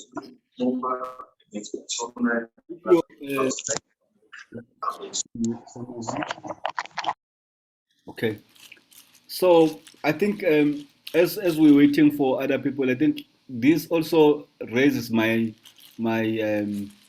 interest, because it is true that most of us we're not taking the issues of our own country seriously, and in that way we seem to be ignorant of what is happening around us. But I think the reason why we raised this in some of the answers in the first question about what is happening in Eswatini was to say, if we do not do anything about it, it doesn't guarantee that we are safe. This can be coming to our own country. It has happened within Africa. The same mindset that is of the leaders across the continent might be slowly coming into South Africa, as much as South Africans are more vocal if you compare it to the other countries. But if we do not participate and make sure that we call our leaders to task if they do anything wrong, this is where we are going to go. I think there's a submission. I don't see hands. Please, leaders, help me if there are hands that you see. And let me just read some of the comments from Mr. Samuel Kalakala. He says from the top, the kingdom of Eswatini is on fire. There are roadblocks, businesses are being set alight, and supermarkets are being looted. There are also rumors, King Mswati, that has fled to South Africa. The country is in a turmoil as a group of people are protesting. I think this was answering to the first question, but let me see the second comment. Young people are calling for reform. People are not allowed to express themselves as they should. There has been protest action, looting, and the burning of tires. Mbabane, the capital, has been shut down, and people have been told to go home and not be in town. There has been a lot of demonstration and activities in Manzini as well. Swati people live in poverty, and COVID-19 has exacerbated the issue. The king has disappeared from the public eye. He is the highest authority, yet he is not providing any leadership. The previous prime minister succumbed to COVID-19, and so from where we are, it looks like the highest office in the country are empty. I think it was trying to give Mr. Kofi fresh narrative to say what exactly is happening in Eswatini. But I don't see hands as yet. I don't know if we do not have a view about the possible state that South Africa is at, and seeing maybe that will be leading to the same issues that we have across the country, because South Africa is not really unique, but I think we're still fresh in the democracy, and we're still respecting democracy, and we don't know if time goes by. But let me give Unolutando Vavi an opportunity. I see a hand, Mrs. Vavi. You say, I think, to be frank and honest, one does sometimes feel that, hey, we were seeing it far in Africa, people running away from their countries, situation became so volatile that no one is able to stay. But we've seen in the social medias, the videos, I think we took them like a joke. But to be frank and honest, on my side, what happened in Gqeberha has shaken me and has opened my eyes in terms of we can't be saying it's not happening to me. I'm in Joburg, I'm living in a safe place where it's suburbs. There's no lot of people who are just roaming around the street and occupying the neighboring houses. It's a reality that we need to think. I was joking to say, we in South Africa, below South Africa, there's sea. When they drive us, they will be driving us to the sea. Because look, our government, unless our government can start governing, as Umashaba was saying when he was campaigning, that the problem is not about the illegal immigrants that are in our country. The problem is that our government is not governing. Our borders are open to criminal activities, to illegal immigrants and all the criminals that are running away. Malawi, Zimbabwe, DRC, you name Pakistan, and all these countries are here. And most of these people are armed because, in South Africa, when we attained our liberation, really it was not on the barrel of the gun. It was over negotiations and engagements. The people that are in our country, they are the people that they are fully armed because they're coming from war zones in their countries. I was talking about the videos that I've seen. I've seen one from Durban. They say, South Africans, you think us will go? It's not us that will go. We will drive you away.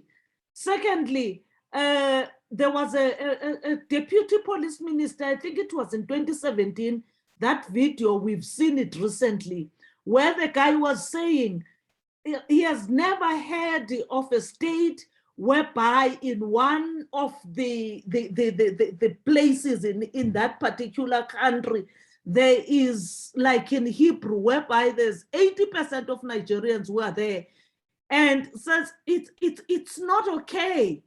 Something must do something. I feel as a person, that one day they will drive us away. We've had them fighting with the coloreds in Cape Town. They were saying, if you, where have you seen a foreigner in Africa? This is our country. Those articulations, we might take them lightly and say, no, they are crazy. They are native people here with us South Africans. But if we are not waking up and smelling the coffee, one day is one day. When South African people, there's less arms with them, with us. We've never had arms, but because we've never gone in a war. These people, you've seen the automatic guns, the AK-47s that they were carrying in Gqeberha. That was an eye-opener that we must engage fully and say, don't think it's far. If it happens here and they took control, and if you take into consideration, they were fighting the taxi people that we know they are armed and they are strong. If they ran away, what about us? If just ordinary citizens who are not armed, who are law-abiding, who have never faced a situation of war? And there is that sense of fearing now that one day will be chased away in our own country. And then one needs to ask, what have South Africans benefited from 1994? Because it's us who were fighting here, and those who were in the neighboring states like Mozambique and Zambia, they were in the camps as the soldiers. They were not having any identification, staying wherever they want to stay, hijacking properties in Joburg illegally. It's a fact. Let's face it. I like this discussion that let's have more voices talking to government, because even our government is not immune to corruption. We've got politicians who are not busy really focusing on the freedom and what are they doing for the people of South Africa, but lining their pockets, looting. We had a situation where we were led by foreign free Indians, which captured our state in another way because of corruption. They were given that gap. No matter how politically we are and how stable we are as the state, it happened. Those things are happening, meaning that as South Africans, we have voices. Let's focus, let's debate, let's say, no, not in our name. We want to help other countries, but we want legal people who are identified, not the legal people coming in our country, bribing police, corruption in the borders. We must vote now as we're going to the local government elections, to people who are going to really lead us in the right way. Thank you. Thank you, Mrs. Vavi. I think we hear from your side as well. I think your submission there is to say it is closer than we think. It's a possibility. All along we've been ignorant and think that it is not going to be the case. And the key issue of other undocumented foreigners coming into the country, it makes things difficult, and we do not know how many people are in the country in terms of the planning as also and everything in the country. I think, and you've mentioned the issue of Gqeberha to say that has awoken some, should I say, fear or a mindset of thinking to say maybe what this is closer than what we thought. I don't see another hand. Nkosazana? Okay, there's a hand. Let me see whose hand is that. Is there a hand? I think it's two. Okay. Thank you so much. Sure. Before that, okay, Nkosazana, can I just, let the other person speak. just give Let's up, have can I just give Upo an opportunity? I see his hand. Leadership Po, unmute yourself. Yeah, thank you, Mali. Let me just try to drop this hand Your line is very bad, my. so that it doesn't confuse you. What is it? You're breaking. I think about leaving my country. It's Okay. Can you hear me now? Yes, I can. Yeah.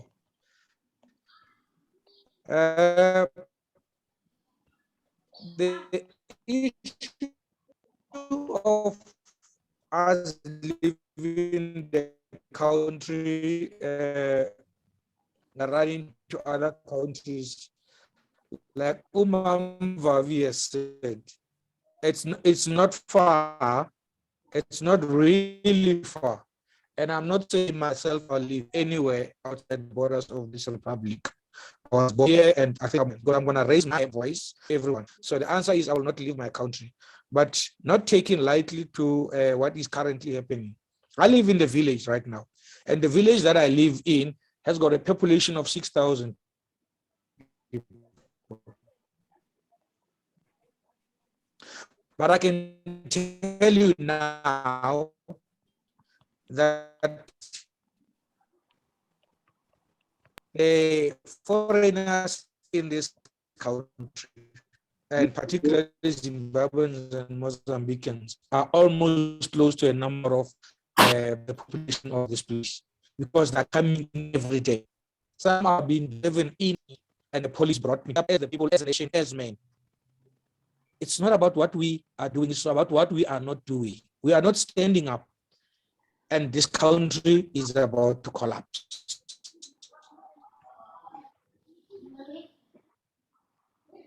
That's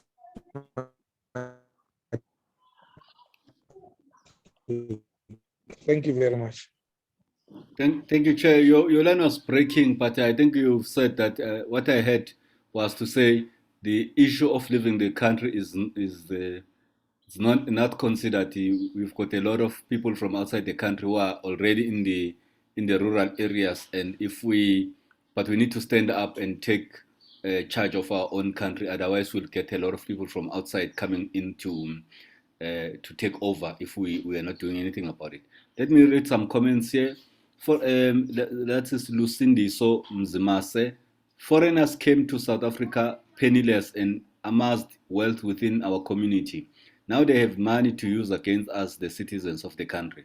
Umusa is saying the foreigners are daily planning about our economy, even the ease of them making or producing fake goods sold via the spaza shops. We fail to come together and support the development of our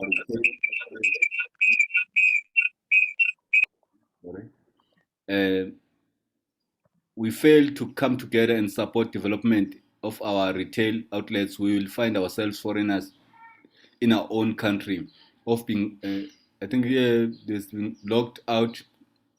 There's been lockdown after lockdown. Living is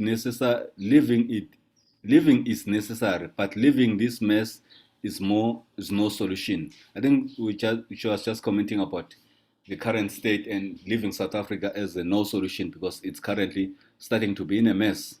Nkosazana? Sure. Firstly, thank you so much for everybody and the contributions, and I've listened to everybody. I'm hoping I'm quite audible. I don't like using the word foreigner. I've learned that in my participation in the AU. I don't use the word foreigner. I use the word our African counterparts or fellow Africans, or I even use the word or I probably refer to people maybe from the regions they come from. The reason is no one is a foreigner in Africa, and that's what something that's the culture we are trying to bring in the AU. I know it's difficult to actually to speak these things. They're highly sensitive. There's a lot that's gone wrong. There's a lot of things that are happening.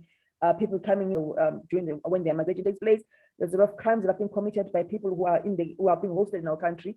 Those who are legally, and sometimes obviously, in fact, most times those are not even legal for that matter. So obviously it's easy to say the word foreigner because people are coming from another country, but the intention of us in the African Union Ecosoc, which is the wing of the AU, is to build a culture of unity.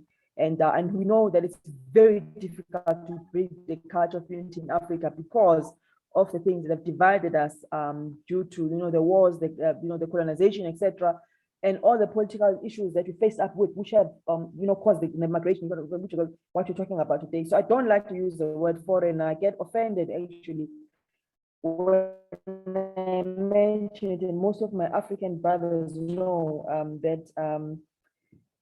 Most of my African brothers are aware that I discourage the term, and it offends them a lot to try to understand, and also it makes them appear like we have some form of superiority complex over them. However, I do understand the sentiments of all of us as South Africans. I am South African myself. I'm very patriotic about my own country, and I do understand the pain. I understand the problems. I understand the situations. I understand even why we resort to the use of that term. But anyway, I was just making some kind of a correction in that regard, without necessarily excusing the behavior of our African brothers and sisters who come and settle in our home in South Africa. Getting back to what Mamvad was saying it's actually quite true. I'm going to give you a chance for Bongani just as soon as I finish. I also the whole situation that took place in Gqeberha, Port Elizabeth, as it's formerly, and for me, the first question I ask is, how did people get to have such ammunition, like war weapon, war machinery in the country? How do they, when that police fight, that altercation happened with the taxi drivers, and then there was that fight that escalated to what it became almost like a mini civil war in that town, in that part of the town, America, in the first place. That was my first question. Obviously, that then speaks to the things, the obvious things about the issue of our porous borders. That often Mr. Mashabadoshi mentioned this as well, that it's not necessarily xenophobic, but it's saying you can't have a country where you can't account for people and they came in illegally, because what we saw in Quebec is potentially what can happen in any other city in this country. If there was a conflict, I believe at some point there will be a conflict that will probably be worse than the xenophobic unrest that have taken place in the past, where there will be an uprising between us as local South Africans and our fellow Africans as well. And if it's not managed, we can actually potentially have some kind of civil wars, like, but springing up in different parts of our cities. And I hope it doesn't end up becoming a country war. And then we have issues of, terrorist groups, by some of the Islamic groups, that some of the the African, some of our African people are affiliated to, potentially, springing up those things, like what we see in Nigeria with the Boko Haram, etc. That was my main concern from a security point of view, and I happen to sit in the security class of the AU, as I've said. My concern is what is our government doing then? That means there's something's gone wrong or something's gone bizarre in terms of our state security intelligence. For the mere fact that people can carry such weapons in a country and we have no clue that they actually, or maybe we do, I don't know, maybe there is something that's going on behind the scenes that we don't know. How do people manage to, what's what I'm looking for? Smuggle such kind of war weaponry into a country? There's potentially a serious security crisis. You know what happened in the United States of America in 2001, where just before anyone knew, they were having lunch, and before you knew, the World Trade Center was down, just like that. And America is quite strong when it comes to security and intelligence, with the CIA and the American Army and the American police. But somewhere of the line, the World Trade Center went down. And we can go on and on and debate the politics regarding that, but the fact is it became a security crisis. So to me, when I saw that, I said to myself, this is potentially very dangerous and scary for the country, where we could potentially even be harboring, some terrorist groups probably from countries even outside of Africa itself, harboring themselves in South Africa. And that showed me, like what Mamva is saying, that potentially one day, what could happen in Gqeberha could happen nationally as well. And the question is, are we ready? We know in July, we had that insurgent that took place in July in KZN and in Gauteng. And somehow, we kind of had a hint about it, but I don't think our state was prepared. Hence, there was the blame game with the police and the intelligence and the defense, etc. So that to me was very scary. It indicated that somehow, there's a breakdown in the security class, communication, in governance. That alone is governance on its own. So if we're not able to manage it within ourselves as local South Africans, whatever happened between whoever and the state, and I know there's cases going on right now with the insurgents. If we couldn't manage that at a local level, how much more when we could have that against, foreign nationals against South Africans, if we can use that political term. And there are actually quite a scary indicator for me of a breakdown in governance to some extent.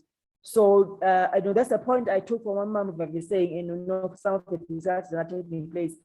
It is a serious concern, but to me, it's highlighting a deeper root cause that maybe somehow something is not gelling with governance, especially in that space of security. But let me give, before he actually disappears, let me give Ubongani a chance. I think he had raised his hand while I was talking. I just want to finish my point, but let me give. Bongani Mankeu.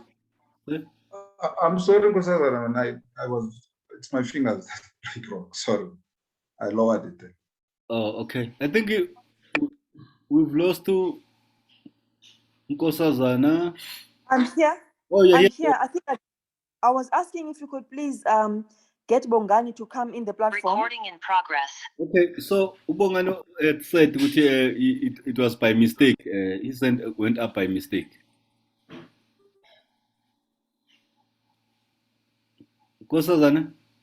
Should I continue? I think you must, one of the devices. I think his hand was up, man. Oh, okay. Maybe it was a mistake. Yeah, no, it's fine. Sorted. Okay. All right, no, it's fine. I'm here. Okay, I thought Bongani wanted to come in there and raise the points while I was mentioning the point I was emphasizing. Okay, Bo, I see you have your hand on.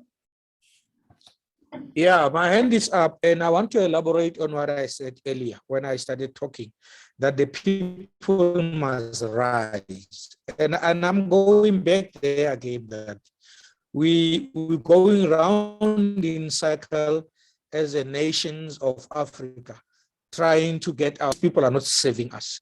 We need to rise. And history has proven that everywhere where people got liberation, they had to rise, because no one will come anywhere and give you your freedom and allow you to have your free will. We have been conquered, we have been sold as items, bickering on each other, because if there's anyone from those foreign countries here, you'll have an argument to say, but I'm not one of those. I hear I'm qualified and I'm working and I'm paying taxes and all that. And this is not a conversation that we're supposed to be having, that who's bad or whatever. If only we stood up and say, not in our name. If only we stood up as men and women of this country and said, we know how it was when we fought apartheid, and we're not going to allow it this time around. So Bongana asked the question as that needs institutional guidance and stuff like that. I am not saying everyone in the street and the feast, but anarchy also has the reason why it is there. Anarchy is it's a reflection of when something is not going right somewhere. So I am saying my closing part on this issue is the people must rise and take responsibility.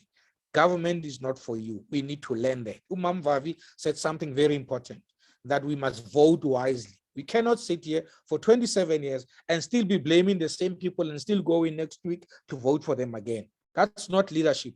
We don't love our country. We must take responsibility that it's us who have brought South Africa here.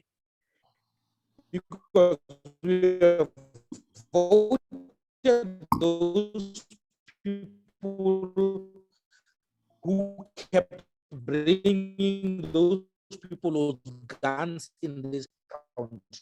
We need to be accountable for the mistakes that we have made if we want to move forward. We made those mistakes. We voted for these people over and over again and opened doors to people with guns. So for once, can we point a finger at us and say, we messed up and we need to stand up and come to programs? It's not politically attached. I'm not only saying it's SALGC. There's many others. It's platforms that we need to use to come together and as the people stand up and say, not in our name, not in our land. So I take that, Mamvavi, that was very important, what you said, that we must vote wisely. And I'm taking it further to say, we brought our country here by voting the same people that we're pointing fingers at today. So let us wise up and be leaders. And it's a reason for this club to say leadership development, it starts with you and in your home. We cannot keep bickering and saying the same things and next week we go and vote for the same people again. It's like we have lost our minds. We're going round and round in circles. So it is in what we do that will determine what becomes. Thank you, Chairman. Thank you, Chair. I think we've heard what Chair has said, to say, supporting Mamvavi, to say we need to take action with our vote. Let's decide, put the right people in power, and the current ones are not helping us as we expect. We've got about 15 minutes, Mrs. Nkosazana, and I think the SWOT analysis, I guess maybe we'll need to schedule a second lecture, because if I look at the time and the passionate discussion that is happening around now, I think by moving to that, we might not make it. I don't know. Can I, if I give Ukofi, do you agree with me, or you think we should go to the SWOT analysis? It's fine. I think we skip the SWOT analysis for the sake of time. I like the engagement that actually took place. I'll do the presentation quickly, and then we'll maybe conclude in the end. But I do think that this is going to have to have day 2, because I do want us to actually look at this SWOT analysis most definitely. there's a lot that will come out of there, which will be very meaningful and stuff that you can take forward as proper discussions. I like what Mr. Bo said about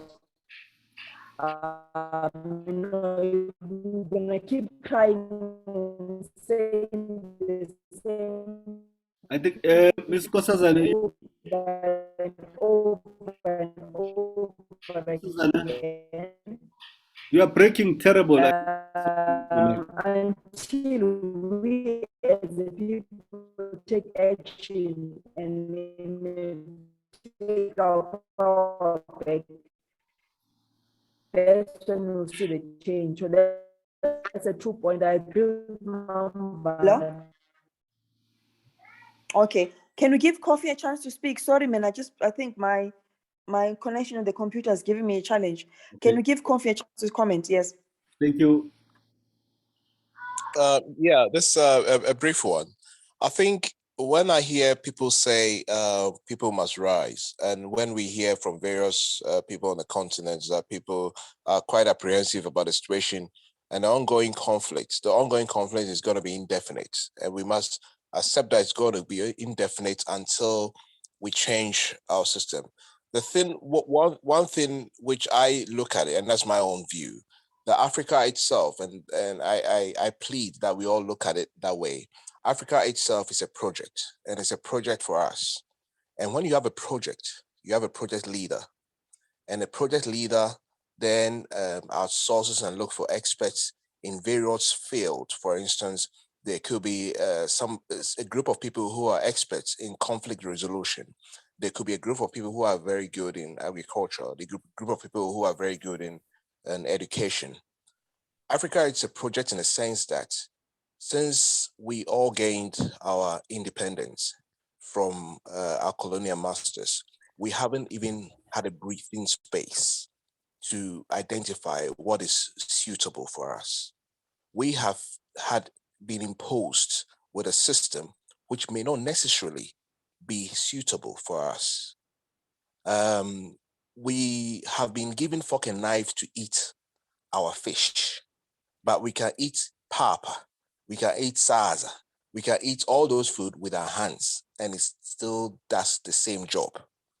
So the problem is that we are trying to use fork and knife to eat food in our mouth, and it doesn't work. We want to go back to a system that works, and a system that works for Africans is a project-based system where we have a leader and we have experts in various fields who is a meritocratic system where we can all work together, involving chiefs, involving students, involving politicians, involving we have to get back to the drawing board and see what system works for us. Until then, we will be another 100 years, 500 years, and nothing is going to work. This system doesn't work. The Oyibos, our masters knows this very well, that it's not going to work for us, and they have imposed it. It's democracy. But our system of governance, it will still be called democracy. Democracy is just a word. But what system that works? We can call our system democracy. And I think if we are able to design a system that works and then extend that across the board, we will see progress, we will see development, we will see peace. And that's what we need, you know. So I will just leave it here. But until we come to the point where we have a cohesive system where our chiefs and educated politicians are talking, our parliaments are talking, our students are talking, our farmers are talking, and we design a system that works for us, and we call this is African democracy, we are just going to be here back and forth. It's not going to work when we use fork and knife. Fork and knife is not for Africans. Thank you. Thank you very much, Mr. Coffee Fresh. Which one is your surname? Is it Coffee or is it Fresh? I think my surname is Fresh. That was my nickname. I used to sing. That's how I got the name, Cool of the Gang. Okay. Way back when I was in secondary school. Yeah. Thank you very much, you. Mr. Fresh. Nkosazana, Yes.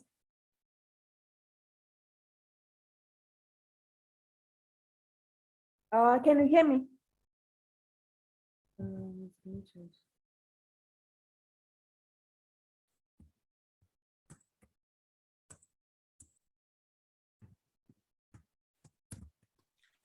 Leadership, Nkosi, you're on mute, Baba. Oh, sorry. Baba Nkosi, you're muted. Oh, thank you. Apologies with See, that. you've been talking, but you're Yeah. yes. Okay. Thank you.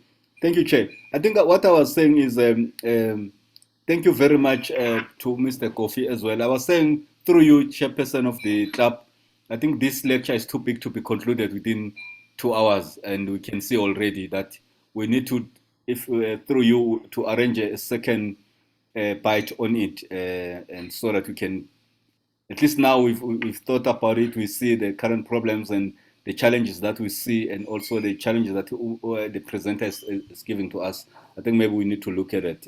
What is your thinking about it? Quickly before I go back to Nkosazana.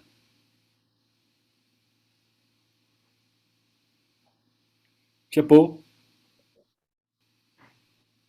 Okay. Yeah, sure. No, definitely we'll look at it, leadership. Thank you, sir. It's something that we also need to look at it. Oh, you can't hear me. Now I can hear you. Now I can hear. Can you hear me? Yes. Can you hear me, my leader? Yebo. Can you hear me? Oh, okay. Sorry about that. Definitely something that we should look at. I mean, if we have institutions, I'm listening just here and maybe in preparing everyone into the next phase of this lecture. If we're gonna have it, I'm missing a point where everybody who contributed to us getting here with their votes saying, I am going to, taking responsibility. I am going to bring change. I'm not hearing anybody taking responsibility. So most definitely we should have this talk, because we cannot live in a country where we've been told that it's for everyone who lives in it. I mean, why is Zimbabwe not for everyone who lives in it? Why is China not for everyone who lives in it? But your South Africa is for everyone who lives in it. And we go and we vote for the same people, but we don't want to take responsibility. So yes, definitely, if we need to, let's have another lecture on it to conclude this. Thank you so much. Thank you very much. Let me kiss Mrs. Nkosazana Ndlovu to wrap up for us in about 4 minutes. All right, that's fine. Thank you so much, gentlemen. I actually had a presentation that I was going to share, but I think in the interest of time, it's actually not going to be possible. I definitely do foresee us having session 2. Obviously, we'll communicate with regards to the dates, etc. We'll broadcast it again, but there's quite a lot that I wanted to unpack, a lot of positive things that are happening in the continent, because sometimes we have this bleak understanding based on what we see in our own home country of the conflicts, the wars, and everything bad, but of the developments that are happening in Africa, what's taking place in AfCFTA as well, the African Continental Free Trade Agreement yet. We are also having the launch of smart cities in the form of the Wakanda cities that are being launched in Ghana via several African leaders, including that country there. And a lot of things that are good, positive, things that are happening in Zambia at the moment, which is now becoming a political beacon of change, that if Zambia can break through and be a beacon of hope and change, so can the rest of the African countries. So politically, there's some positive action taking place there. We're hoping for a breakthrough in Zimbabwe. We're hoping for a breakthrough in the other country that had an election recently. I just can't remember the name. And then obviously there's a lot of bad that's taking place, the conference, etc. But there's a lot of work that is happening behind the scenes with the AU by the Ecosoc, and I wanted to share some of that developments and show you stuff that's happening online, and so that you guys can physically see it in this webinar. So I think in the next section we'll go to the presentation, but we'll also take you through to real life stories of what's taking place now in the continent, so that you can actually see that not everything is bleak. There is a change, and Africa is seen in the future as because it's a developing continent, is seen in the future as potentially the next big thing. There's a hashtag that goes with that, that the future is African, and indeed it is, due to the fact that we have a very young population that's developing, that's healthy, and that's educated. So there is a lot of development there. Obviously, we have our enemies trying to countercept that by making sure they arrive here quicker. I want us to also explore in the next discussion if China is a threat or is a partner. I want us to look at that as well. It's a very strategic topic. I see Dr. Zayome Harvard is in the session today. Thank you, Dr. Harvard. I welcome you for being here today. So I want us to actually look at all those kind of topics. What is the role of Europe? After, are we moving away? Are we saying we are cutting the umbilical cord altogether, or we want to become a global village and an equal partner and no longer just someone who's an economic powerhouse in the rest of the world? So I want us to look at those real topics, and obviously we don't look at what is happening at home. Sometimes we, as South Africans, tend to only internalize things were only what's happening at home and not look at the broader picture of what's happening in the continent and what role we play. So there's a lot of things I want us to explore, and I honestly believe that for the purpose of time, we will probably be able to do that in the next session as we unpack this further. Thank you so much for inviting me, gentlemen. I would like to take this opportunity to thank you for inviting me. I want to take this opportunity to thank you for everybody who's here. Thank you, Ma'am Vavi. Thank you, so thank you, Musa. I see Musa. Thank you to Dr. Harvard, who's Sunday Swana was here, is also an academic, and I've seen several of my former colleagues, Sibusiso and other former colleagues of mine who have attended. Tabisi as well, I saw earlier on, who has attended the session. I see Lucinda Zimasa, who's also one of our colleagues in the African Development Economics that we are actually on another group. So I appreciate everybody for coming. Thank you, Kofi, who's a member of the diaspora, who's also joined us today. I think some colleagues had come through as well, and also I think as time went on, they also left, and I saw some also officials that work in Parliament who had actually joined, and some officials were actually in government as well. So thank you so much for your time and for listening in. This is definitely a topic worth it to explore, and I think in the future, with the permission of the chair, I would actually like us to invite some of these ministers, if possible, or maybe even MECs or the strategic people who play those roles, because we can't run away that currently they are running the government, and we're not, until there is a change of government, they are in fact the ones in charge at the moment nationally. And I would like us to probably invite some of the national ministers, and I know we're going to local government elections, we'll see what happens there, but I would like us in the future to, to invite some of these ministers and then to engage and get their views and get their facts, and also have a chance to interrogate them in terms of some of the things that we have concerns of. I think that's more structured and that's more a mature way of dealing with it, and probably a proper way of dealing with it as well. Thank you so much for having me, guys, and good night to everybody. Thank you. Thank you. Let me close by saying thank you very much, Nkosazana, for your such beautiful. Thank you, leader. Yes, for such a beautiful presentation. We're definitely going to look at the second bite on it. And thank you everyone for coming through and being for all your inputs. And as we think differently, and of course, definitely we've only looked at the problems currently in Africa.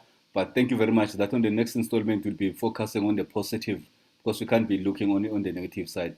From me, Sipho Nkosi, on our side as one of the leaders in the SALGC club. Thank you very much. Have a blessed week going ahead and be the change that you want to see in your own community. Rather than complaining, do something about it. You've got the power, you've got a mandate within yourself to do something about it. Thank you everyone for coming through. We appreciate you greatly. Thank you.